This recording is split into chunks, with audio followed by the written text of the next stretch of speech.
Versações, pois isto aqui não é um debate do Sanhedrin. Ouça o que ele propor e decida-se rapidamente, para que possamos tomar as providências cabíveis. Jacob sempre escutava Iosep, pois, mesmo sendo bem mais jovem, era ponderado, e o velho ganhara muito bom dinheiro em suas transações comerciais, liderados pelo nobre de Arimateia. Desta forma, com gestos de grande senhor, ele deu permissão para que o comerciante expusesse seu plano. Vamos imaginar que toda essa história seja verdadeira.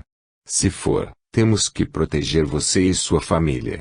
Você e sua esposa irão para minha casa em Arimateia, pois lá ninguém os importunará. Mande seu filho José para Cafarnaum, onde poderá ficar com Zebedeu e sua esposa Salomé, irmã de Miriam. Envie seu outro filho Cleopas e sua família para Caná, onde reside seu irmão Levi Ben-Matã, pois, naquela cidade, eles encontrarão refúgio seguro, já que seu irmão é membro proeminente da cidade e é bem quisto por todos. Deixe nesta casa apenas um servo, ao qual daremos ordem para que se esconda. Se houver o ataque, o que confirmará nossas suspeitas sobre as intenções de Herodes, tomaremos outras medidas para protegê-lo, enviando-o para a Babilônia, Alexandria ou Agmatana, onde os sicários de Herodes não poderão atingi-lo. Jacob escutou tudo com revolta crescente e, por fim, prorrompeu irritado: você é louco de pensar que abandonarei minha casa, fugindo como um rato de um crápula como Herodes. Ficarei aqui, pois esta é a minha casa, a casa que foi de meu pai, e onde o próprio rei Davi nasceu. Ninguém vai me tirar de minha casa. Só sairei daqui morto. Gabolices, pois o casebre em que rei Davi nascera nem existia mais. Iosep escutou com calma a explosão emotiva do sogro e, assim que ele terminou, redarguiu: está bem. Se é esse o seu desejo, curvo-me a sua decisão, mas pense em seus filhos e netos. Imagine se for verdade o que Léa ouviu. Não deixe que sua descendência corra riscos. Iosep havia tocado no ponto fraco de Jacob, sua descendência. Naquela hora, sua mente concentrou-se na menina Xana, filha de Cleopas, sua preferida, e imaginou uma cena em que havia com a garganta cortada. A simples suposição de que isso poderia ocorrer foi demais para ele. Iosep tinha razão, pois se nada ocorresse, todos poderiam voltar calmamente, mas, se alguém lhe atacasse a casa, pelo menos sua descendência estaria salva. Jacob meneou a cabeça e disse: neste ponto você tem razão. Enviarei Cleopas para Caná, mas Cafarnaum não é um local adequado, pois há uma guarnição permanente de soldados de Herodes. Muito menos sua casa em Arimateia, pois seria o local óbvio para procurá-lo. Eu sugiro mais. Digo-lhes que, se Herodes libertar sua ação assassina, ele procurará por minhas filhas e meus genros. Sugiro que vocês também se escondam por alguns dias. O senhor tem razão, meu sogro. Iremos para Alexandria, onde tenho parentes e negócios. Há uma colônia judaica grande e a cidade é uma metrópole capaz de nos engolir, sem deixar rastros. Jacob, pensativo, redarguiu: a ideia é boa, mas como você atravessará o Sinai? A ideia ocorreu a Iosep quase imediatamente. Iremos com a caravana de Vindaparna. Ele tem mais de 700 homens armados, disfarçados de mercadores, e partirão amanhã de madrugada. Excelente. Leve Iosep, Miriam e os gêmeos com eles. Tenho parentes em Alexandria, primos de minha mãe, que os receberão com carinho e atenção. Deixe o encarregado de tudo. Capítulo 2. Tendo acertado todos os detalhes, Jacob chamou seus filhos e suas esposas, explicando, de forma sucinta, suas determinações e providências. Muito dos recursos de Jacob estavam imobilizados em propriedades arrendadas, mas ele tinha moedas em quantidade suficiente, dividindo-as entre os dois irmãos. Iosep de Arimateia mobilizou-se à procura de Vindaparna e, ao encontrá-lo, explicou-lhe a situação. Vindaparna, sempre valoroso e determinado, mandou que 80 homens os ajudassem. Em menos de 2 horas, os filhos de Jacob já tinham partido, e um deles tomara o caminho para Caná, acompanhado de 30 partos disfarçados de comerciantes, com ordens de regressar a Guimatã após deixá-los ali. Vindaparna ofereceu uma guarda de 100 homens para defender a casa de Jacob, mas Melchior alertou para o fato de que isto podia ser considerado como uma intromissão estrangeira, vindo a causar um incidente diplomático. Além do que estavam distantes da Partia, em pleno coração do Império Romano, e poderiam ser atacados e dizimados pelos legionários. Iosepe de Arimateia agradeceu toda a ajuda, mas ele também partiu, para preparar sua partida com a caravana junto com sua família. Antes que o sol se levantasse, a caravana se preparou, fechando tendas, colocando tudo no dorso de camelos e selando cavalos e carroças. Quando o sol lançou seus primeiros raios, como dardos flamejantes no horizonte, a caravana partiu a passos rápidos, forçando os pesados camelos a se esfalfarem, enquanto as carroças com mulheres e crianças rangiam com o peso, puxadas por parelhas de maciços bois. Os 3 partos e Iosepe de Arimateia montaram belos corcéis persas e lideraram a partida. Uma semana depois, após vadear por vários braços do Nilo e atravessá-lo várias vezes em barcaças, a caravana chegou a Alexandria. Iosepe de Arimateia levou a família de Iosepe e a sua própria família para a casa de Shimon de Neftali, um primo distante e seu representante sócio nos extensos negócios que mantinha em todo o Oriente Médio.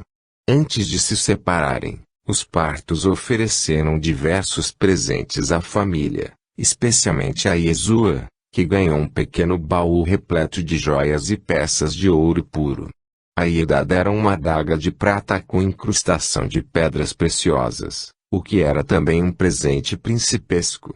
O baú que Yesua ganhou de presente seria de grande valia para a família, pois, por seu valor, ela iria poder assentar-se em terras estranhas, comprando uma boa casa e material de carpintaria, já que agora Iosepe ben Jacob teria que sustentá-la com o suor do próprio rosto. Isso não lhe foi desagradável, porquanto se acostumara às duras lidas da madeira quando estagiara com os essênios.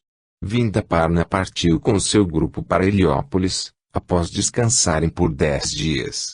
Aproveitaram para negociar vários artigos que traziam, e receberam inestimável ajuda de Iosepe de Arimateia, que conhecia quase todos os negociantes importantes de Alexandria, judeus e não-judeus.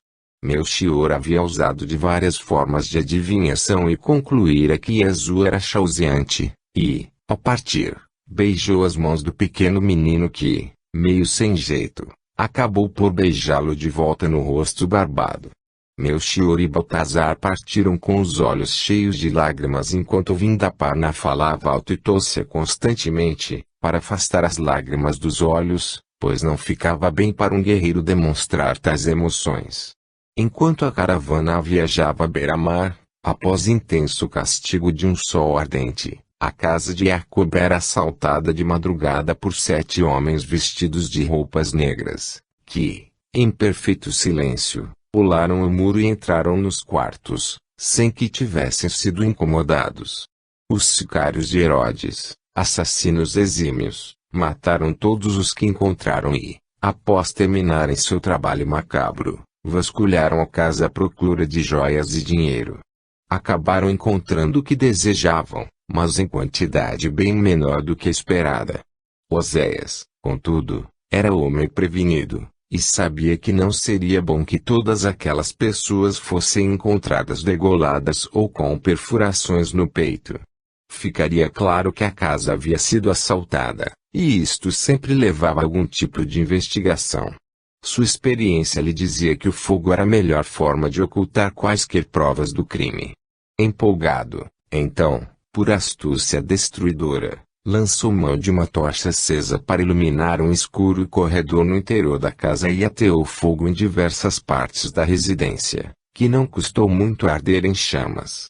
Assim, com a casa em vias de destruição completa, partiram, após certificarem-se de que não tinham sido vistos. No dia seguinte, Oséias procurou Herodes e confidenciou-lhe, em momento propício, que o trabalho fora bem feito e que toda a família havia sido morta, inclusive os servos. Não fora capaz, no entanto, prosseguiu ele, de identificar as vítimas que ele e seus compares assassinaram. Disse ao déspota que se lembrava apenas da figura de um homem de meia-idade, devidamente degolado por um de seus soldados, e de 2 jovens, que também pereceram, sem emitir um grito sequer, enquanto dormiam. 2 crianças e várias mulheres também encontraram igual destino e, ele mesmo, Oséias, havia degolado uma das crianças, a qual, acrescentou ele, não devia ter mais que 2 anos. Por fim, inteirou-lhe das minúcias sobre o incêndio que provocara na casa e do fato de lhe seus comparsas terem fugido sem serem vistos. Quando Herodes contou a Efraim o êxito de seu mando terrível, Efraim ficou particularmente contrariado com o incêndio, pois, assim, não seria possível identificar quem realmente morrera e a propriedade ficaria indelevelmente marcada, pelo que teria que ser destruída para dar lugar à construção de outra. Um prejuízo que ele não contabilizara. Restaram-lhe como consolo, contudo, as valiosas terras, já que se situavam entre Bet-Lechem e Jerusalém.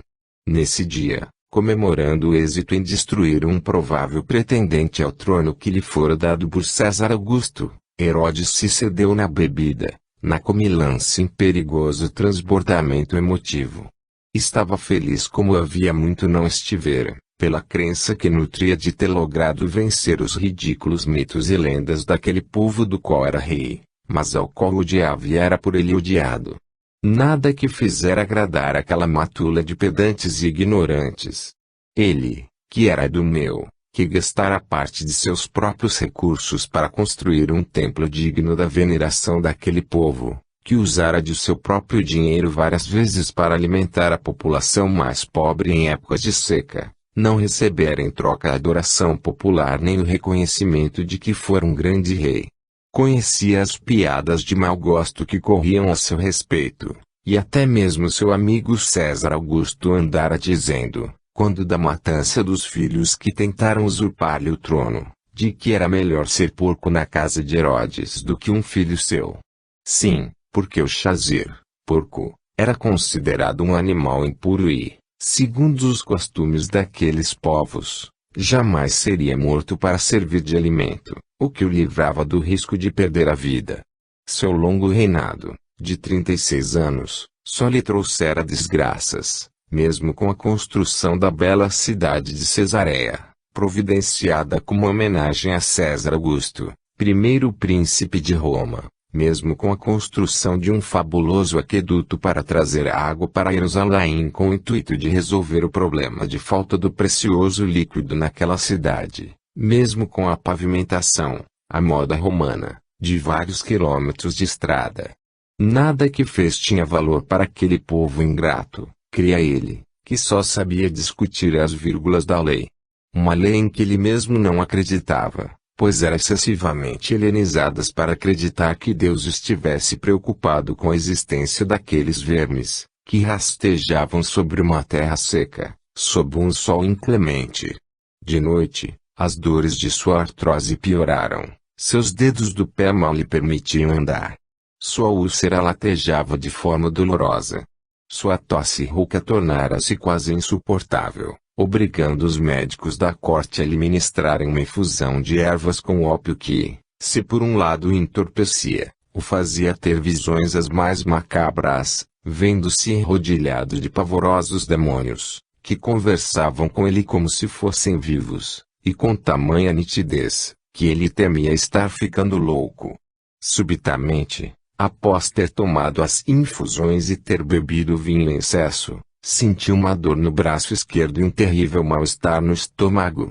Quis gritar, mas o ar lhe faltou, e sob terríveis estertores, teve um ataque do coração, lento, doloroso, fatigante, que levou alguns minutos para matá-lo. Finalmente, Herodes o Grande teria suas dúvidas tiradas. Agora, ele iria descobrir se havia vida após a morte e se Deus de fato existia. Morreu aos 69 anos, só, em seu leito, como vivera toda a sua vida. Era o ano 4 a.C. com a morte de Herodes. Iniciou-se uma guerra civil entre os filhos do falecido monarca. Em seu testamento, ele havia dividido seu reino em 3 e dado cada parte aos seus remanescentes filhos. Felipe, filho de Herodes com Cleópatra de Jerusalém, que nada tinha a ver com Cleópatra do Egito, ficaria com a Bataneia. Herodes Antipas ficaria com a Pérea e a Galiléia e Arquelau ficaria com a Samaria, a Idumeia e a Judéia. No entanto, o povo da Judéia não desejava Arquelau, vendo-o como mais um usurpador, e tentou, num levante, destituí-lo. Cercaram o templo e as tropas de Arquelau mataram mais de 3.000 homens, trazendo uma dolorida paz à conturbada região. No outro ano, os rebeldes atacaram novamente, e na festa de Pentecostes, novamente sofreram grande chacina.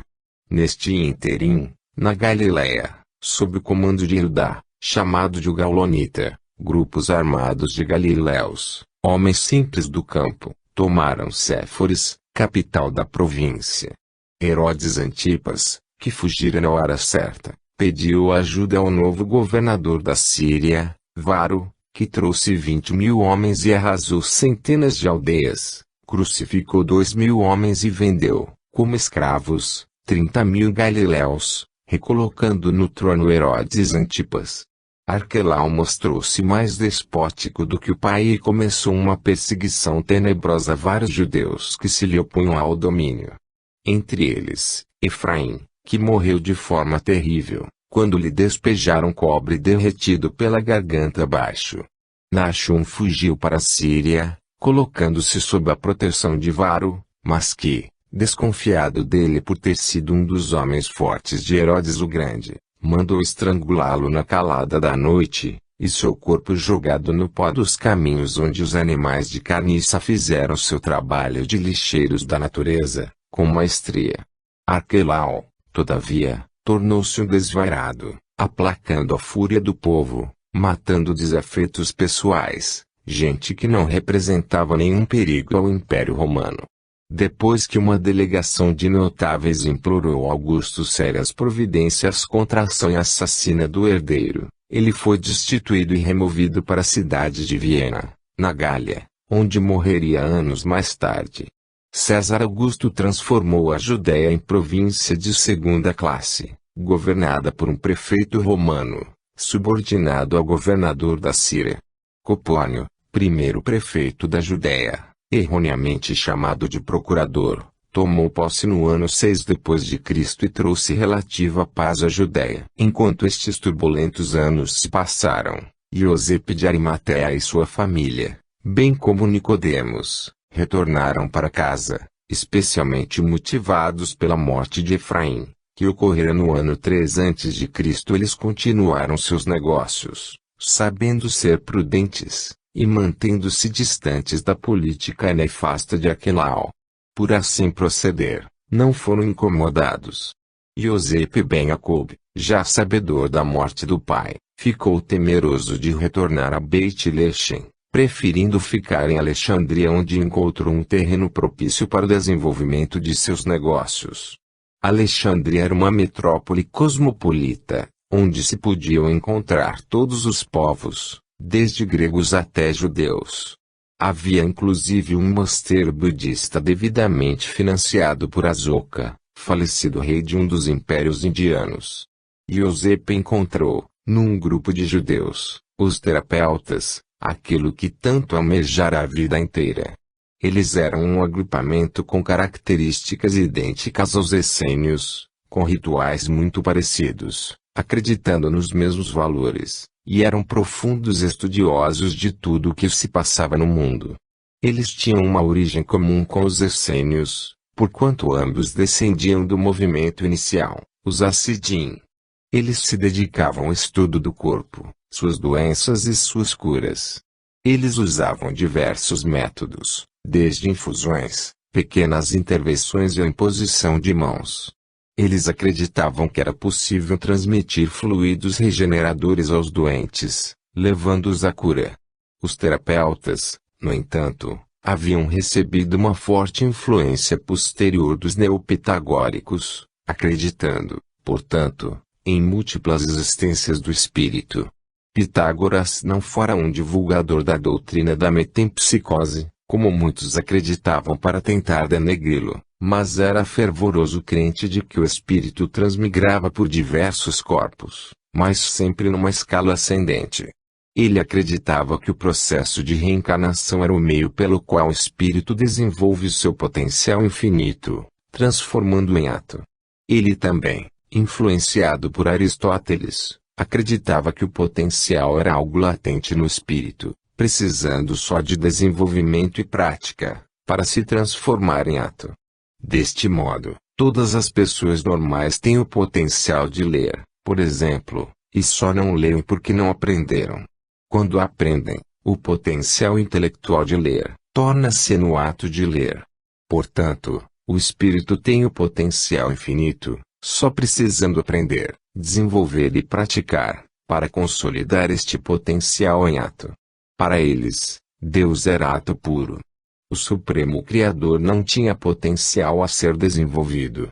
Ele, portanto, não se alterava, não se modificava com o decorrer dos eons. Como axioma, Deus não evoluía, nem através do universo e nem através de qualquer outro processo ignoto. Deus, simplesmente, é, enquanto todas as demais coisas e seres, são vir a ser. A reencarnação não era uma doutrina abertamente aceita entre os terapeutas, só sendo ministrada aos graus mais evoluídos, pois eles acreditavam que tal conhecimento, na mão de incautos ou perversos, podia ser usado para escravizar as pessoas. Realmente, a doutrina da reencarnação é intimamente associada às leis de causa e efeito, o que o indiano chama de karma. Deste modo, mal utilizada, esta doutrina impediu o aprimoramento pessoal, pois a atual situação das pessoas era motivada por fatos gerados em outras existências, obrigando-as a passarem por um sofrimento inelutável. Isto imobilizava as pessoas na crença de que o karma era um determinante absoluto, quando, na realidade, esta lei de causa e efeito é dinâmica, permitindo que as pessoas possam se aprimorar e superarem com mais velocidade suas culpas passadas, e se dedicarem à mudança interior. Pela complexidade da questão e da própria doutrina, os terapeutas não gostavam de revelar aos homens do povo certas coisas a esse respeito.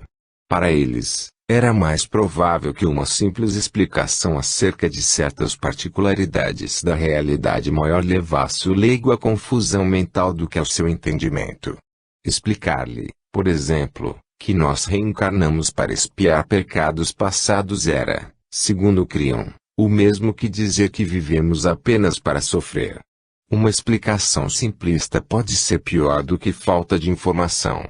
Portanto, eles preferiam não revelar esses conhecimentos a quem não estivesse realmente preparado para os assimilar, ou seja, só o faziam aos mais altos iniciados de sua ordem. Com o ouro que havia sido fornecido pelos partos a Yeshua, Yosef se instalou numa casa confortável, que nada tinha de luxuosa, no seio da comunidade de judeus alexandrinos. A casa era ampla, mas necessitava de cuidadosas reformas. Tinha um poço no pátio interno, o que facilitava, de subejo, a vida da família. Logo, Miriam, despachada como ninguém, encontrou um lugar certo para fazer compras de legumes, cereais e outras necessidades da família. Yosef, ajudado e recomendado pelos familiares como bom profissional de seu ramo de atividade, conseguiu razoável clientela, o que lhes permitiu viver com folga. Os terapeutas eram estudiosos da Ketei Kodesh, a Bíblia, a qual era composta pela Torá, também chamado de Shumash, pelo Nevim, profetas, e pelo Ketubim, escritos. Estudavam os filósofos gregos e sabiam algo a respeito das religiões distantes da parte de Magadha. Naqueles tempos, a Índia era mais conhecida pelo nome de suas regiões, e não pelo nome da nação, pois o país ainda não fora unificado, e vários de seus reinos ainda lutavam entre si. Com 6 anos, Iesu era considerado um pequeno fenômeno, pois falava e se comportava como um homem de 20. Seu raciocínio era claro e surpreendente. Os terapeutas tinham classes para adolescentes e para crianças, mas Iesu foi promovido de imediato à turma de adolescentes, pois o próprio professor notara que sua vivacidade era acima da média. Nos primeiros dias na sua nova turma de adolescentes, Iesu escutou mais do que falou e aprimorou seu aramaico, aprendeu copta, assim como teve que aprender a ler e escrever na língua hebraica antiga.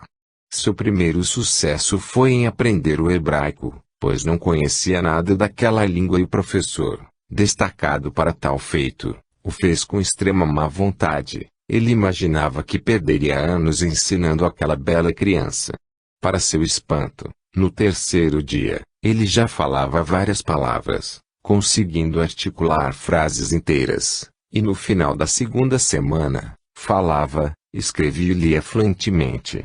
Tornou-se a sensação dos terapeutas, que passaram a ver nele alguém muito especial. Os terapeutas viviam às franjas da cidade de Alexandria, numa comunidade bastante aberta, pois recebiam visitantes de várias culturas, especialmente para se tratarem de males físicos e mentais, mas, ao mesmo tempo, eram reclusos em seus rituais. O dia começava antes de o sol nascer, com abluções e limpezas do local onde dormiam. Depois disto, todos, incluindo as crianças de mais de 4 anos, se reuniam num amplo espaço aberto, onde silenciosamente esperavam o sol nascer. Quando o asteroide despontava no horizonte, eles faziam uma prece para agradecer a Deus o surgimento da nossa bela estrela. A voz forte do presidente dos terapeutas se fazia ouvir e todos repetiam a oração com bastante fervor. A prece era parecida com a dos vários grupos essênios que existiam espalhados pela Judéia e Galiléia, num número que beirava as 4.000 pessoas. Era a cerimônia do Shacharite. Em sua misericórdia, ele faz a sua luz brilhar sobre a terra e sobre os seus habitantes, e em sua bondade infalivelmente ele renova a cada dia o trabalho da criação. Quão numerosos são os teus trabalhos, ó Senhor! Tu os fizeste todos em sabedoria, a terra está cheia dos teus bens. Ó Rei, só tu és o exaltado desde sempre, e louvado e glorificado e enaltecido desde os dias de outrora. Senhor do universo, em tua grande misericórdia, tem piedade de nós. Senhor, nosso poder, fortaleza de nosso vigor, escudo de nossa salvação, defende-nos. Ó Senhor, sê louvado, tu, grande em sabedoria, que ordenaste e criaste os raios do sol, o infinitamente bom formou um testemunho glorioso para o seu nome. Ele rodeou sua majestade com luminárias. Os chefes de seus anfitriões celestes são seres santos, eles glorificam o Todo-Poderoso, eles proclamam continuamente a glória de Deus e sua santidade. Abençoado sejas, ó Senhor nosso Deus, pela excelência dos trabalhos de tuas mãos, e pelas tuas brilhantes luminárias. Eles te glorificarão para sempre. Deus, o Senhor de todas as coisas criadas, é louvado e abençoado na boca de todos os viventes. Seu poder e bondade enchem o universo, sabedoria e inteligência estão ao seu redor. Ele se exalta acima dos anjos e envia seus raios em glória sobre o trono Biga. A bondade e retidão intercedentes estão ante o seu trono, a bondade amorosa e a piedade estão diante de sua majestade. Benignas são as luminárias que nosso Deus criou. Ele as formou em sabedoria, inteligência e entendimento, ele as dotou com o poder e a força para reger no meio do mundo. Cheias de esplendor e brilho, sua glória ilumina o mundo inteiro, rejubilando-se ao levantar e contente ao deitar-se, desempenham com respeito o desejo do seu Criador. Elas dão louvor e glória ao seu nome, júbilo e poesia à memória de seu reino. Ele chamou o sol, e a luz se ergueu, ele viu e moldou a forma da lua. Louvai-o todos vós, anfitriões celestes, atribui glória e majestade a ele, vós serafins, Ofanins e santos anjos. Depois da prece, os terapeutas faziam um leve desejum, composto de pão e um copo de leite de cabra, e iam trabalhar. Alguns aravam o campo, outros pastoreavam as ovelhas e cabras, outros iam lidar com seus artesanatos. Yosep, por sua vez, plenamente integrado na comunidade, dirigia-se para sua própria casa, onde tinha uma ampla oficina de carpintaria. Seu trabalho era duro, pois comprava pesados troncos de árvores provenientes do planalto do Antilíbano e preparava vigas para cobertura de casas, tábuas para soalhos, madeiras para móveis e pequenos artesanatos de carpintaria. Por volta de 11 horas da manhã, eles tomavam banho e se juntavam para um almoço comunitário, no qual os mais sábios falavam das obras de Deus e principalmente dos anjos. Era proibido invocar os mortos, mas eles clamavam pela ajuda dos anjos, sempre de forma indireta. Ou seja, pediam ajuda diretamente a Deus implorando para que ele lhes enviasse tal anjo ou arcanjo, a fim de que os assistisse num determinado tipo de trabalho. As crianças e adolescentes não participavam desse agape, e Yosep só pôde participar dele a partir do 2º ano, quando demonstrou que era puro e devoto. De tarde, eles descansavam até às 3 horas, quando a canícula começava a diminuir, e dedicavam o resto da tarde aos estudos, às curas e à caridade. No final do dia, tomavam outro banho para se limparem das impurezas contraídas com o contato com as pessoas de fora da seita e dos doentes. Dormiam cedo para acordar cedo. Quando Yeshua completou 8 anos, foi introduzido no círculo de curas. Eles achavam que o infante era jovem demais para ver tantas pessoas doentes, mas, por insistência do próprio menino, que gentilmente pedia para ajudá-los no que fosse possível, acabaram aquecendo e passaram a deixar que entrasse nas salas de cura. Os terapeutas eram famosos em Alexandria, e, por conta disso, a mais alta sociedade se tratava com eles. Cobravam taxas de acordo com as posses do doente. Um rico pagava bem, ao passo que um miserável, além de não pagar nada, saía com algum óbolo com que pudesse comprar comida. Yeshua foi trabalhar como ajudante do mestre Akiva, um sexagenário, o único a aceitá-lo como tal, pois sua fama de irascível, temperamental e um pouco violento havia afastado todos os seus prévios jovens ajudantes. O ajudante era incumbido de fornecer às servas os remédios e ajudar os doentes a entrarem no pequeno gabinete. Yeshua sabia da fama de Akiva e foi ao trabalho com certo receio, pois, do alto de seus 8 anos, ele não entrara em posse de todas as suas excelsas faculdades. O velho Akiva o fitou com desdém e, no íntimo, repreendeu o menino por ser tão precoce. Na sua concepção, Deus não devia permitir que crianças se tornassem adultos de modo tão rápido, fazendo-os perder os melhores anos de suas vidas. Yeshua foi recebido com extrema frieza e sentiu o olhar glacial do velho. No entanto, refletiu que o ancião devia se sentir frustrado por ter sido relegado a um segundo plano, após uma vida consagrada a Deus e à caridade. Tomou-se de extrema piedade por Akiva, e sua expressão tornou-se doce e meiga.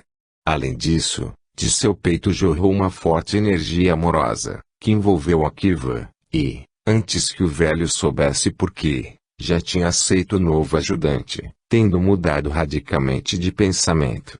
A força do amor e da compaixão é tão poderosa que domestica animais ferozes e derrete o gelo dos odientos.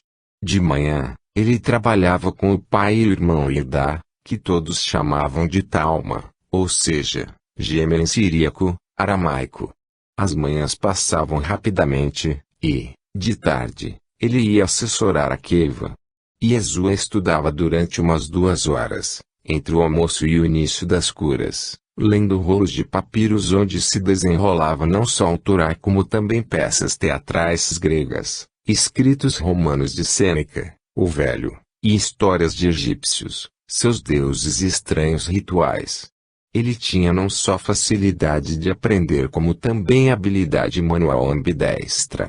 Era capaz de escrever, desenhar e usar as duas mãos, com rara facilidade.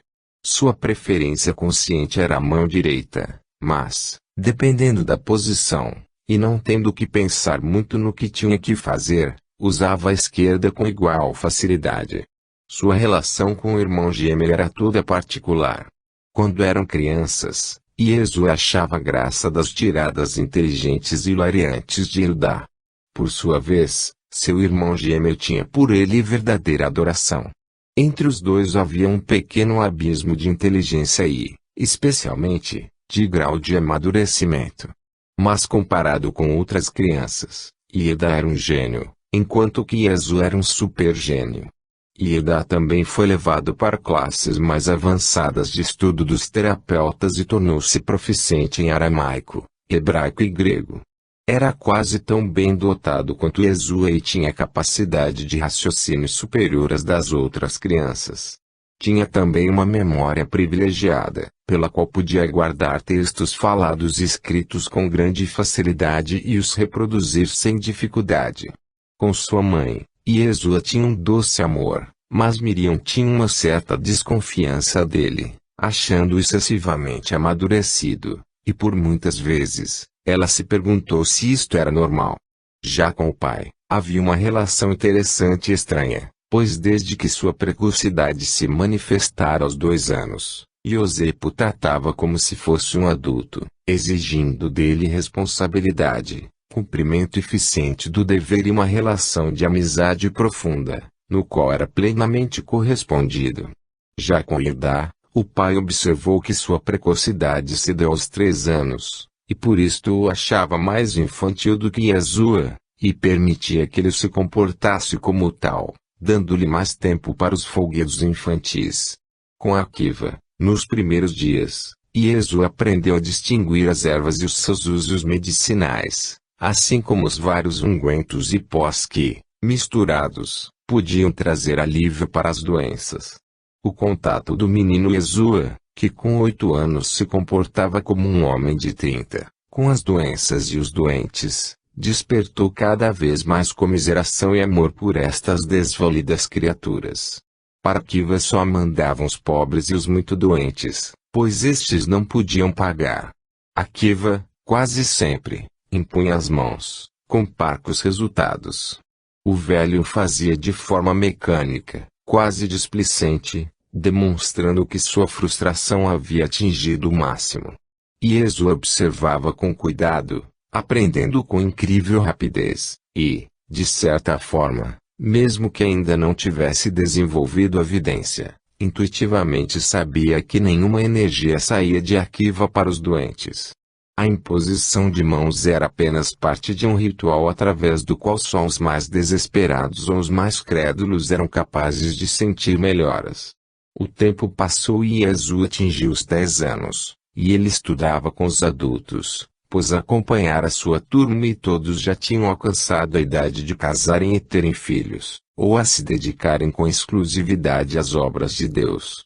Neste ano, um dos mestres terapeutas o chamou para irem juntos até a grande biblioteca de Alexandria onde ele tencionava estudar. Como ele sabia que o jovem era um fantástico poliglota, falando aramaico, hebraico antigo, copta, grego e latim, resolveu levá-lo não só como eventual tradutor, mas também como organizador e copista de textos variados que desejava consultar. No ano que se seguiu, Iesu leu e compilou as principais passagens de mais de 80 volumes de história, filosofia, geografia, informações a respeito do corpo humano e, especialmente, das inúmeras religiões, algumas desaparecidas e esquecidas pelo tempo. Naquele ano, Akiva tinha tido um derrame e estava inválido, à beira da morte, fato que ainda levaria 2 anos para acontecer, e sua sessão foi suspensa. Iesu foi, então, introduzido a um outro grupo, onde se praticava um tipo particularmente interessante de tratamento. A pessoa a ser tratada sentava-se ou deitava-se no centro da sala e era circundada por 6 pessoas, que impunham as mãos. Para ajudar na concentração de todos, cantavam-se músicas específicas para o ritual. A sessão individual levava pouco mais de 3 minutos quando outra pessoa tomava o lugar da anterior, e o mesmo processo era resetado. Yeshua não sentiu dificuldades em acompanhar o grupo, mas, no primeiro dia, ele começou a ver luzes, que circulavam na sala.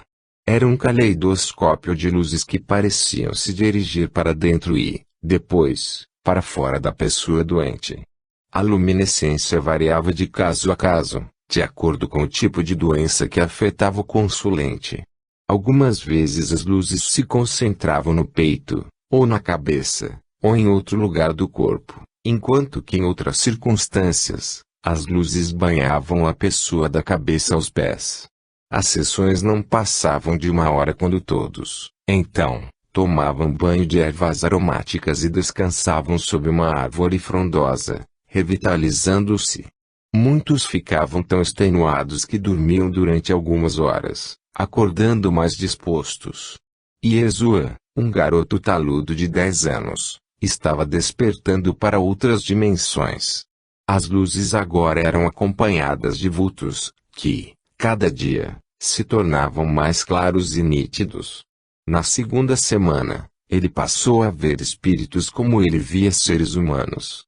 Notava suas atividades e como eles manipulavam as diversas energias dos presentes, para ajudar os doentes. Na quinta semana, um dos espíritos falou com ele. Era belo, com cabelos claros, quase prateados, aparência de um jovem, túnica branca, com drapeados que iam até o chão.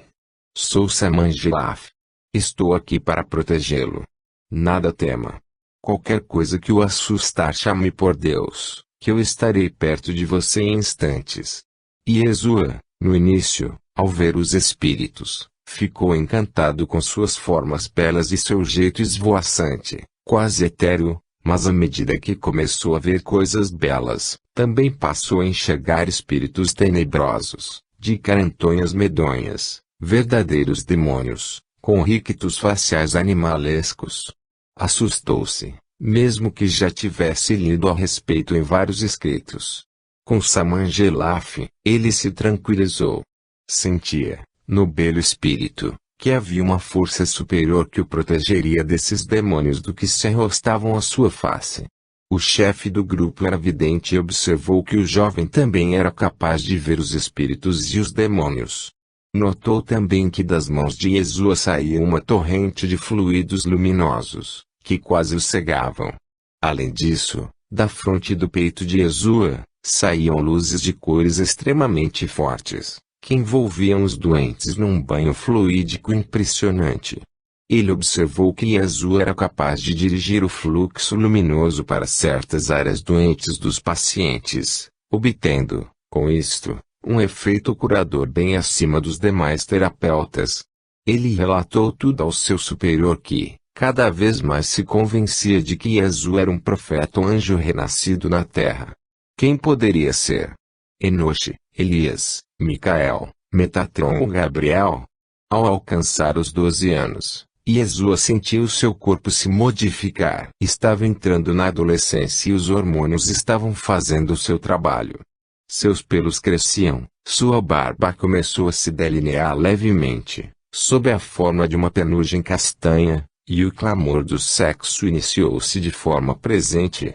Yeshua, guiado pela sua mente superior, sentiu que este clamor devia ser apaziguado, pois estava claro que ele iria se tornar um homem de Deus, e não desejava que o casamento e uma família pudessem se tornar infelizes com suas demoradas ausências, e sua falta de assistência diária. Optara por ter a humanidade como família e a compaixão como esposa.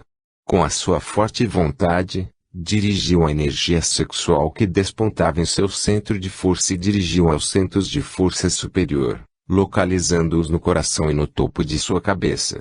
Com isto, o desejo sexual transformou-se numa energia criativa de extraordinária potência.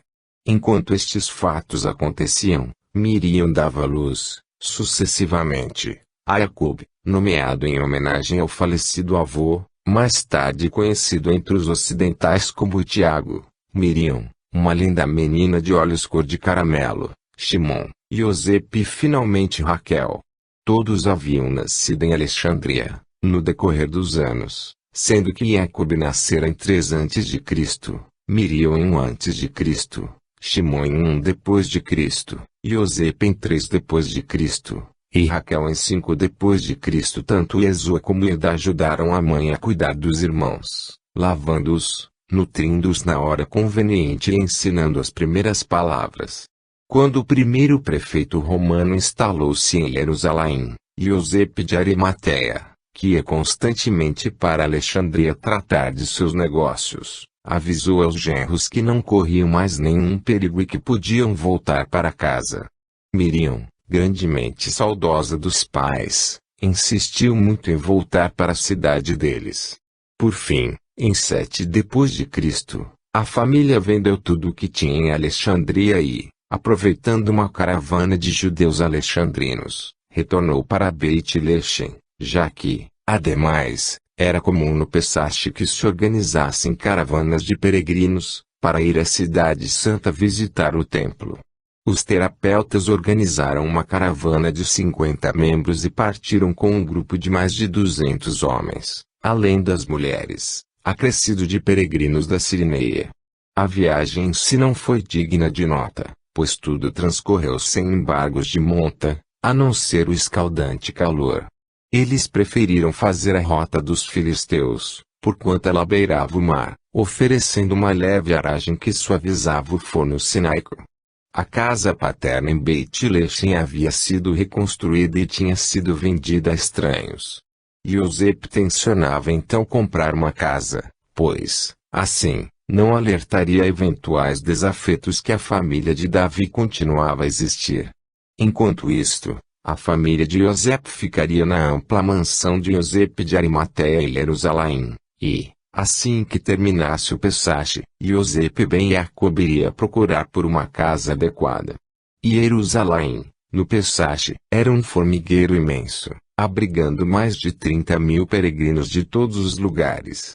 Os romanos haviam trazido de Cesareia 2 centúrias extras, para guardar a fortaleza Antônia e os portões. A revista minuciosa que eles faziam, para impedir que os peregrinos entrassem com armas na cidade, gerava longas filas nos portões.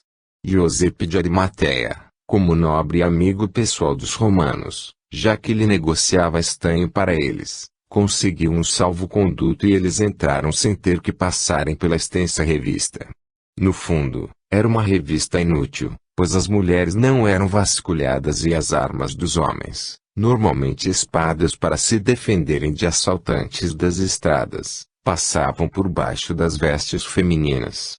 Os romanos sabiam disso, mas as ordens do cônsul eram feitas apenas para atazanar os judeus e embaraçá-los publicamente. A casa de Josepe de Arimateia escandalizou Miriam. Era cheia de peças gregas, de afrescos de cores vivas, em que estavam retratadas pessoas seminuas, de estátuas de homens nus e de mulheres cobertas apenas com panos diáfanos. Josepe de Arimateia não era rigoroso seguidor da lei judaica, a qual não permitia a reprodução de qualquer forma do corpo humano, mas também não era um saduceu helenizado, ainda que sua casa parecesse uma mansão grega. Era um homem do mundo, conhecedor de lugares estranhos, belos e mundanos. Conhecia, naturalmente, os lugares mais notáveis daquela época, tais como Roma, Atenas e Corinto, mas também estivera em Cornualha, nas ilhas chamadas então de Britônicas e que mais tarde seriam chamadas pelos romanos de Britânia. Estivera por várias vezes em Agmadana, uma das capitais transitórias dos partos e em outros lugares perigosos, como Massília, na desembocadura do rio Ródano. Não negociava apenas com estanho, mas com qualquer coisa que lhe proporcionasse lucro. Comprava vinho dos gregos e vendia aos gauleses, que o bebiam puro, para horror dos helenos, que o misturavam à água. Comprava cedro e azeite do Líbano e o vendia em Alexandria. Com isso, tornara-se um homem aberto a todas as influências do mundo, as quais lhe moldaram a personalidade marcante, simpática e senhorial. Josepe explicou aos convidados que herdara a casa do pai, um saduceu ferrenho, membro do Sanedrim, profundamente helenizado, e que não acreditava na vida após a morte. Morrera na plena convicção de que só se leva da vida a vida que se leva. Por amor ao Pai, que multiplicara por 1000 fortuna da família, não mexera na casa e não lhe retiraram um só objeto. Evitou de falar-lhes, contudo, que ele mesmo lhe fizera importantes acréscimos de objetos de arte. Iosepe de Arimateia, no entanto, aos 40 e tantos anos, já não era um homem desgovernado, pois, aos 35 anos, tivera uma experiência dolorosa, que o fizera ver a importância de se aproveitar cada instante da existência para se aprimorar o espírito. Naquela época, ele fora vítima de uma grave infecção que o deixou acamado por semanas. Ele beirou a morte e a experiência o levou a refletir muito sobre a vida, os seus valores e sobre a impermanência das coisas, tendo se transformado num homem de muita fé, mas sem ser radical e obtuso. O templo de Jerusalém era constituído de uma grande área dentro de seus altos muros, que era chamada de Átrio dos Gentios, pois lá, qualquer um de qualquer fé podia entrar. Neste local faziam-se a compra e venda de inúmeros objetos e animais, para as oferendas do templo. Como vinham pessoas de vários lugares, com moedas as mais diferentes, existia um intenso comércio de câmbio de valores e moedas, a fim de que os comerciantes só aceitassem as moedas cunhadas pelo Império Romano. As tendas coloridas ali existentes pertenciam às famílias nobres de Jerusalém, que as erguiam por arrendamento pago ao templo. Anás, o Cohen Gadol, sumo sacerdote, era o mais rico entre seus pares e tinha várias tendas para troca de valores, vender tecidos finos provenientes de Roma, Pérsia e China e artefatos religiosos feitos em ouro, prata, bronze e cobre. Esse tipo de comércio era comum em todos os grandes templos daquela época. Era, em verdade, um pátio interno do templo, mas fora da área dos serviços religiosos. Esse comércio era necessário, pois os peregrinos queriam e precisavam adquirir ovelhas, pombas, incensos, amuletos e inúmeros outros artefatos, para oferecer ao Deus vivo. Além disso, os Kohanim, sacerdotes do templo, os rabis, mestres das sinagogas, e o sumo sacerdote não recebiam dinheiro por suas atividades, o que os obrigava a ter um meio de ganhar a vida. O comércio era, portanto, uma forma legítima de satisfazer uma necessidade dos peregrinos, pois não havia quem não gostasse de comprar um amuleto que tivesse sido abençoado pelo próprio Samangelaf, ou Sansavi, ou Sanvi, poderosos anjos do Senhor, que protegiam os homens dos infortúnios causados pelas artimanhas de Samael, o adversário, o chefe da outra banda, o Sitracha.